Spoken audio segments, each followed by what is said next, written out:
The children's book that we're going to read today is called The Seven Silly Eaters by Marla Frazee. Not so long ago, they say, a mother lived just like today.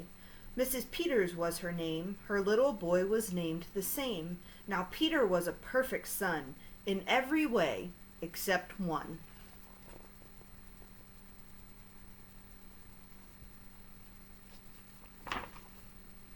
When Peter was just 1 year old, he did not like his milk served cold. He did not like his milk served hot, he liked it warm, and he would not drink it if he was not sure it was the proper temperature. But Mrs. Peters did not mind, she was a mother sweet and kind, and when his milk spilled on the floor, she patiently prepared some more. She'd take the bottle from the shelf and chuckle softly to herself, "What a silly sort of eater is my darling baby Peter."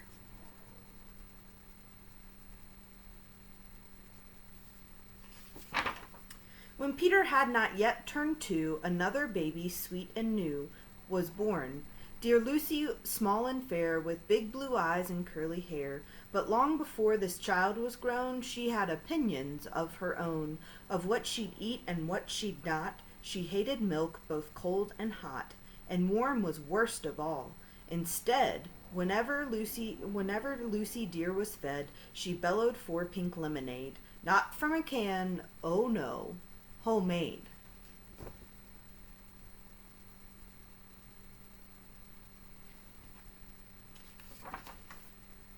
But Mrs. Peters did not mind. She squeezed each lemon to its rind, while mopping milk up from the floor and patiently preparing more. She'd take the lemons from the shelf and giggle softly to herself. What a silly pair of eaters are Lucy dear and Peter Peters.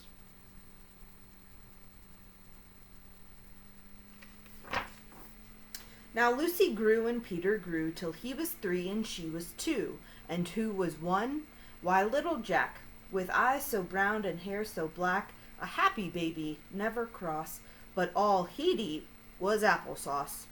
Peeling apples by the pound, Mrs. Peters faintly frowned. She'd take the apples from the shelf and murmur weakly to herself, "What a silly bunch of eaters are Lucy, Jack, and Peter Peters."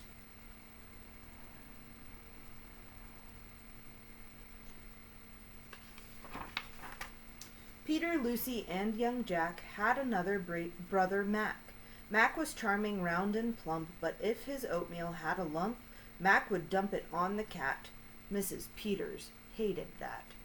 But since she loved her children 4, she'd strain the oatmeal 2 times more. She'd take it from the pantry shelf and mumble sadly to herself, "What a foolish group of eaters are all my precious little Peters."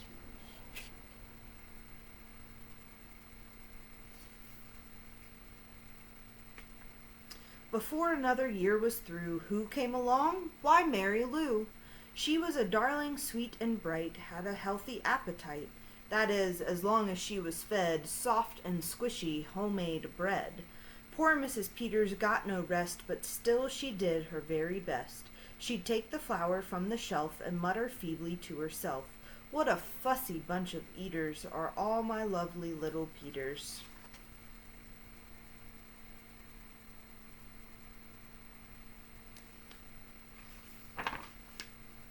A year rolled by, the children grew. "They really are a splendid crew," sighed Mrs. Peters, pinning pins and diapering her brand new twins. Little sisters, quick and smart, impossible to tell apart. But Flo liked poached eggs, Fran liked fried. If she mixed 'em up, they cried. Tired to the very bone, Mrs. Peters groaned a groan. She'd take the eggs down from the shelf and whisper weakly to herself, "What persnickety young eaters are all my 7 little Peters."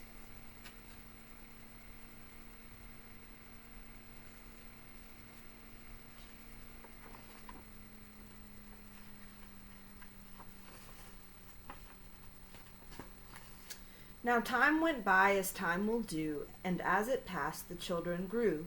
The problem was that as they grew, their appetites kept growing too. But not their choice of what to eat. Each child continued to repeat. They wanted what they'd had before. The trouble was, they wanted more.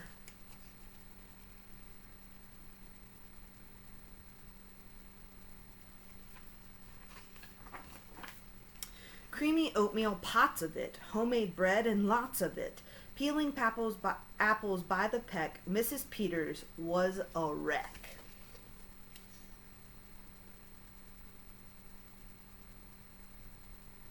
Do y'all see that big old mess in that kitchen?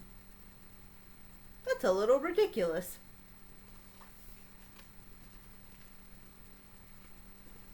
She wiped her brow and heaved a sigh. Another year was passing by. In fact, she realized with sorrow her birthday would arrive tomorrow. Drearily she shook her head and wearily went up to bed.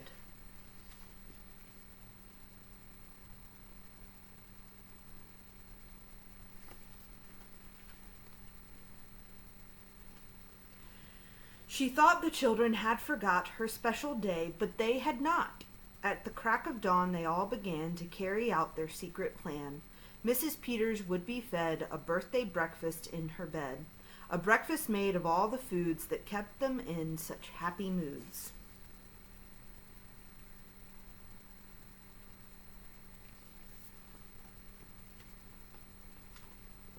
So while their weary mother slept, down the stairs the children crept, and from the cupboards and the shelves happily they helped themselves.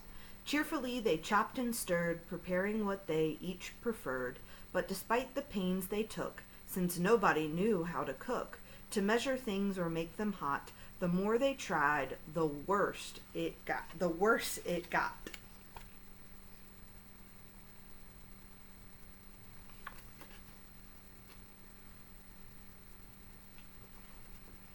First, Mac's oatmeal turned out lumpy, which made poor Mac turn grim and grumpy. In fact, the lumps got him so cross he dumped them in Jack's applesauce. This bothered Jack so much he threw it in the dough of Mary Lou, who tossed the mishmash that made straight into Lucy's lemonade, and that put her in such a huff she poured the icky stuff into the double frying pan that held the eggs of Flo and Fran, who flung the hodgepodge on the spot into the milk in Peter's pot.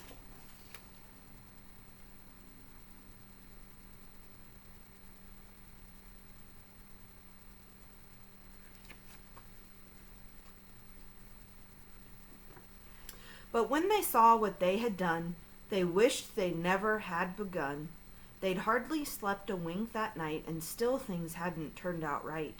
And even though they'd tried their best, it hadn't worked. They were depressed. They'd be in trouble, too, unless they found some place to hide the mess. The oven seemed the perfect spot. They all forgot. Still, it was hot. They stuck the pot inside, and then they all went back to bed again.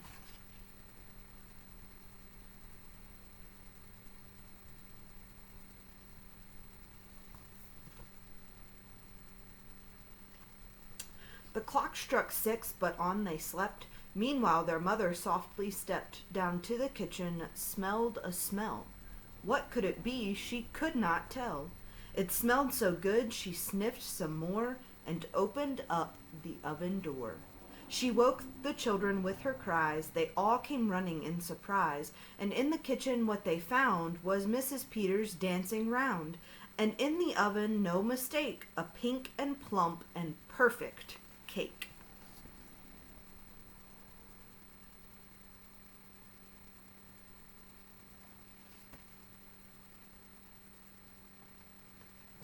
And as their mother danced with glee, she cried, "A birthday cake for me? A birthday cake still piping hot? To think I thought that you forgot. Now tell me, please, how did you make this pink and plump and perfect cake? So high and light and smooth as silk." "It's smooth as silk from all my milk," said Peter. "Lucy said it's pink from all my lemonade, I think." "And from my apples," added Jack. "My oatmeal made it soft," said Mac. "My bread dough, too," said Mary Lou, and said Fran and Flo. "As for its size, it was our eggs that made it rise." Then everybody sniffed some more and danced around the kitchen floor.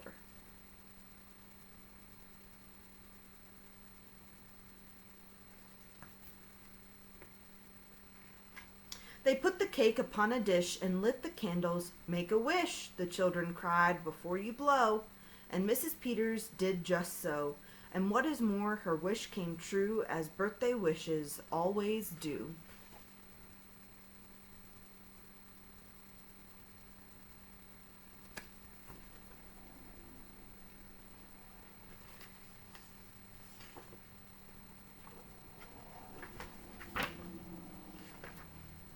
And from that day to this 'tis said, the Peters family all is fed, a single simple meal, just one, a meal that's good for everyone, a meal on which they all agree, made from their secret recipe. They all take turns in mixing it, they all take turns in fixing it. It's thick to beat and quick to bake, it's fine to eat and fun to make.